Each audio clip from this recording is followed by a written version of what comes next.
सम पूर्णांक 6q+1 या 6q+3 या 6q+5 के रूप का होता है, जहाँ q कोई पूर्णांक है। तो हमें विषम पूर्णांक को दर्शाना है। तो सबसे पहले तो जो भी दर्शाना है उसी को हम a मान लेते हैं। माना विषम पूर्णांक a है, हल माना विषम पूर्णांक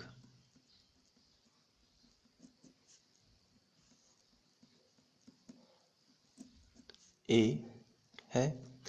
जब विषम पूर्णांक a है तथा इसमें 6 लिखा है, अभी हम लोगों ने एग्जाम्पल किया था, उसमें 2 लिखा था तो हम लोगों ने भाजक 2 माना था। उसमें 2 क्यों लिखा था तो हम लोगों ने भाजक 2 माना था। कहीं 3 क्यों लिखा है तो भाजक 3 मानते हैं। कहीं 6 क्यों लिखा है तो भाजक क्या मानेंगे, 6। तो भाजक क्या हो जाएगा, भाजक आपका हो जाएगा 6। तो ऐसी स्थिति में थोड़ा रफ में समझ लेते हैं। जब किसी संख्या में, वो भी a है, हमने विषम पूर्णांक a माना हुआ है, जब 6 से भाग दोगे तो कोई शेषफल क्या आएगा, q। कोई भागफल क्या आएगा, q, और कोई शेषफल क्या आ जाएगा, r। तो ऐसी स्थिति में हम यदि यूक्लिड विभाजन प्रमेय का लगाएं तो a का मान क्या होगा, a का मान होगा 6 पहली वाली संख्या का गुणा आखिरी वाली संख्या में, तो 6q और प्लस शेषफल कितना है, r। यह यूक्लिड विभाजन प्रमेय का लग जाएगी यहाँ पर।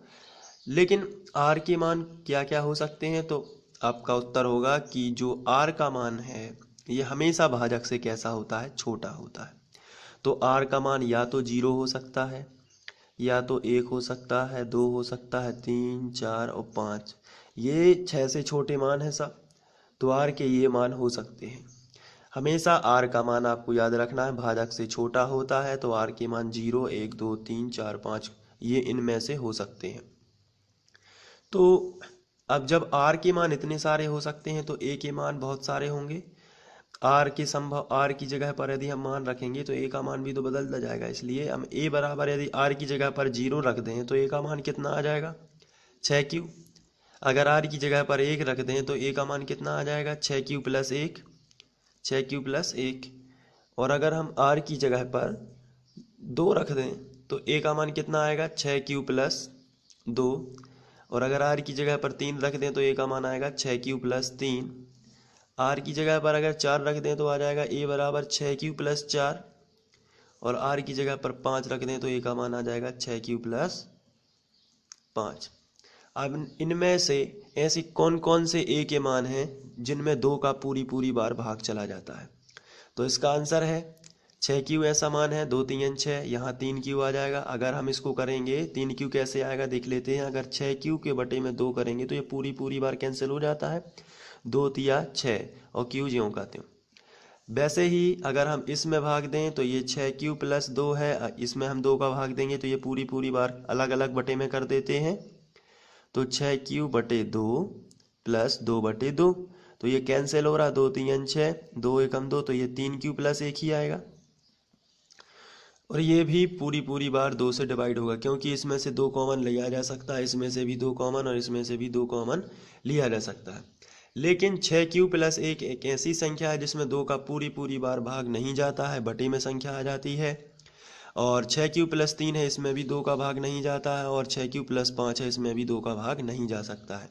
इसलिए 6q+1, 6q+3 और 6q+5 जो है वो विषम पूर्णांक है। आइए इसको डिटेल में समझते हैं। जब हमारा भाजक 6 है तो यूक्लिड विभाजन प्रमेयिका से यूक्लिड विभाजन प्रमेयिका से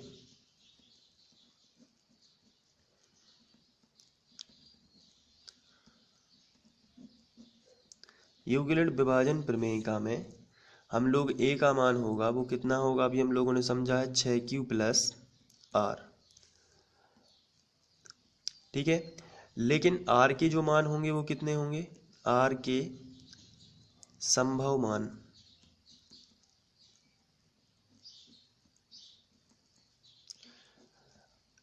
r बराबर या तो हो सकता है 0 या हो सकता है 1 2 3 4 और 5।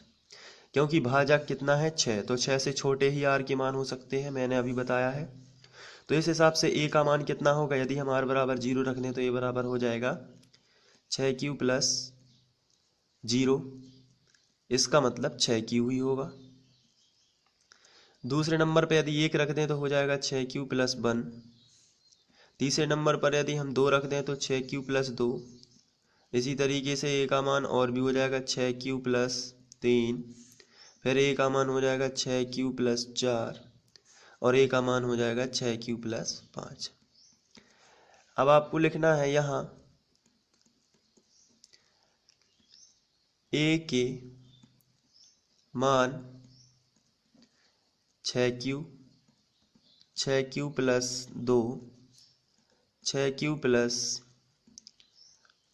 4 में 2 एक गुणनखंड है या 2 से पूर्णतः विभाजित है।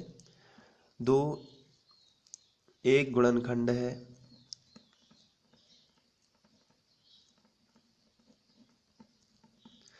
जबकि 6 Q plus 1, 6 Q plus 3, 6 Q plus 5 2 में 2 एक गुणनखंड नहीं है, में 2 एक गुणनखंड नहीं है। तो इस प्रकार की आपको भाषा लिख देना है और ये क्वेश्चन सॉल्व हो जाएगा। अतः अब जब 2 गुणनखंड नहीं तो ये कैसे है, विषम पूर्णांक आता है। 6 क्यू प्लस 1, 6 क्यू प्लस 3 और 6 क्यू प्लस 5 विषम पूर्णांक हैं, विषम पूर्णांक हैं। इस तरीके से आपको सॉल्व कर देना है। बहुत ही सिंपल क्वेश्चन था, आपको थोड़ा समझ लेना है और हल कर देना है।